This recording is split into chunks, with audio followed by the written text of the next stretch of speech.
Okay, well, Nick, George has stepped out, so he's asked me to take over the reins here for a little bit. So what I'd like to do is I'm not a crypto expert. I look at this setup here, and when the whole crypto universe goes down, the whole crypto universe goes up. So Bitcoin, as far as I'm concerned, is indisputably a crypto, which is a huge argument that you'll have in any number of spaces on any number of days. And then because of that, going back to David's work, Nikoski, who's here, things do trade in groups and sectors, at least when it comes to institutional capital. So, these things are all kind of connected on some level.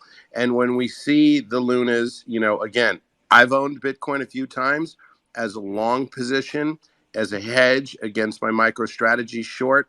If Michael Saylor's blocked me, tell him thank you, because his stupidity actually, allowed me to own my Bitcoin for free in that trade. So pass my regards on to him.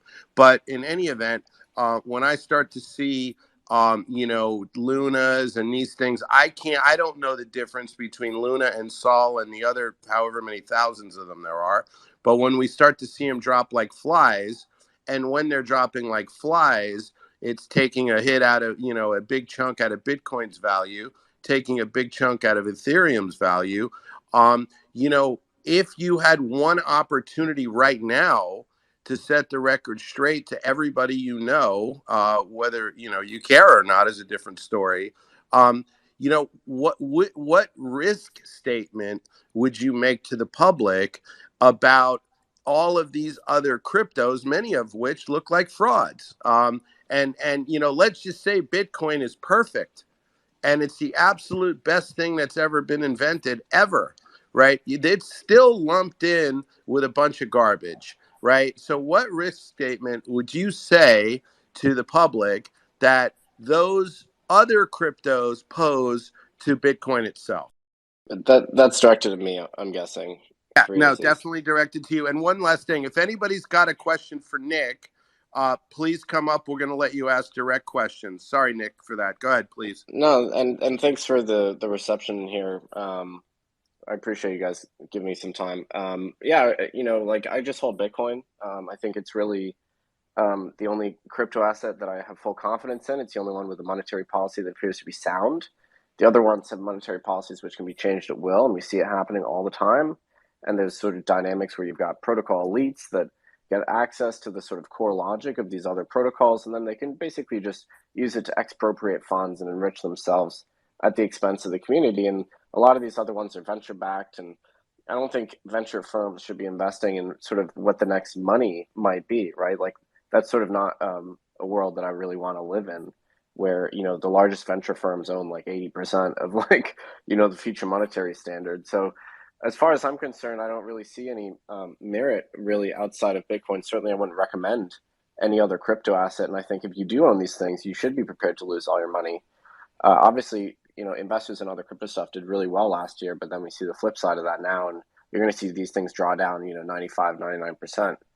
Right, but So that's not so. Nick, just to further develop your response, because you are definitely flying in a bit of a corporate altitude here, which I can understand. You have a business in the industry, and I'm sensitive to that. But please, if some significant percentage of the non-Bitcoin, non-Ethereum coins just went by way of Luna and Terra, or Luna and these other ones. Is it Luna and Terra? You know what I'm talking about, yeah, right? Right. If it did that, what would be the impact to Bitcoin holders? yeah, good And you're question. again, it's just an opinion. Nobody's. I'm just curious because Yeah, see the issue that we have here, Nick, is this. If you look at my profile, they call me the great enemy of the shills, the maxis, and the bobbleheads. Okay, a shill, a maxi, and a bobblehead in my book is somebody who only talks about the sky's the limit and never once mentions any kind of risk. Saylor, Musk, Kathy Wood, okay, and a lot of these Bitcoin guys running around, okay. I don't know you, so I'm not going to put you in that group, okay. Obviously, George did a good job of expressing his opinion, right? And the problem is that is that for one, I'm doing this stuff. I'm 52 as an investor and as a CEO for 30 plus years. I have never seen a crowd like the Bitcoin maxi crowd, the Michael Saylors, and others make it out of a trade alive, ever.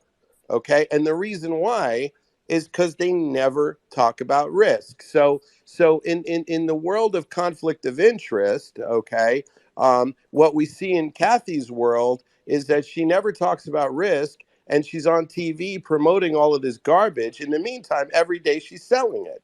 So I respect the fact, if it's a true statement you made, and I will take you at face value, that you've never sold any and so on. But it still doesn't let you off the hook, in my opinion, given this the position that you've made for yourself. You have responsibility. Everyone keeps talking about community this and community that. Well, yeah, being part of a leader in a community is being responsible, right, for our words and our actions and for the people we're influencing. And so what I'm asking you for here is a risk statement, okay? And I'm setting the stage simply. If we Yeah. see another Luna, Terra, look, this FTX looks like garbage to me too. And you got your knucklehead there with the long hair and all the other bullshit, right? So, let's say that one and 4 or 5 others or 10 others go out the way Luna did. What is the risk to the Bitcoin share investor? That's all. Yeah. Yeah, so I think the first question you asked was like, what happens if, all the other crypto tokens go to zero? Basically, what's the effect on Bitcoin? I would say like a few years ago, I would have been much more concerned about that because Bitcoin was the reserve asset for crypto. And then that basically changed, and now it's stablecoin, so the reserve asset, Tether and USDC mostly. So I would say, a few years ago, like if the other altcoins evaporated, then that would eliminate a lot of the reservation demand for Bitcoin. Today, I would say Bitcoin's sort of its own thing. It's got a much more institutional holder profile, and it's less held by traders as collateral. It's just really not used as much. For sort of a more general risk statement, a few months ago, I would have said, I'm scared about the correlations between Bitcoin and risk assets. And I think, if the market pukes, then Bitcoin will puke too. That basically happened. Here, I think it's at, decent levels. I'm, personally buying here. But yeah, that was basically my biggest concern. I like basically sentiment is so incredibly negative and all the conditions are so tough right now for Bitcoin. It's hard to me to find like additional bear cases. I don't see new Terras or Celsiuses imminently. Those were the two that I thought were really, really What about questionable. Hex? That Yeah, no, one seems like Hex is total garbage, but I wouldn't say would have any knock effect to Bitcoin. I think there's going to be more leverage flushed out of the system in the DeFi space because DeFi has tons and tons of leverage, but that's sort of more of an Ethereum problem.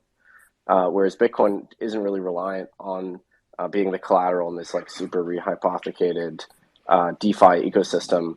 That's sort of the other smart contract blockchains. So for Bitcoin, like it's yeah. Sorry. Yeah. Go ahead. Sorry.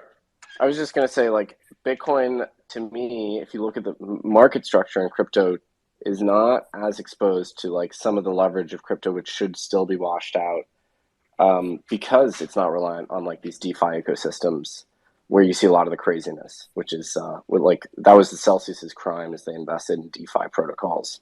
And that was Terra's issue was, the whole thing was a DeFi ecosystem. So that's sort of the distinction I draw.